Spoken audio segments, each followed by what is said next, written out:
এই দ্রুতগতির যুগে কেউ যে কারোর বাড়িতে গিয়ে আড্ডা মারবে আজকাল আর সেই সময়টা কারোর হাতেই নেই।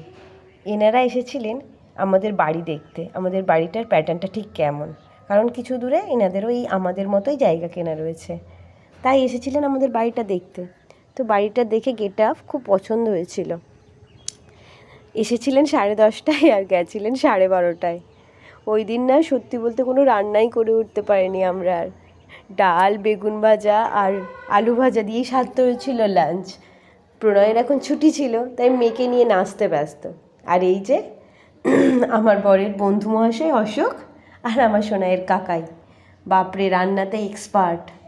এসেই মাত্র আমার হাতে থেকে নিয়ে নিল খন্তি, বলল বৌদি তুমি যাও আজকে। না বৌদি বলে না, ও আমাকে দিদি ভাই বলল, আজকে আমার ডিউটি বলে এসেই ভাজতে শুরু করেছে পকোড়া, তারপর শুরু করলো চিকেন কষা।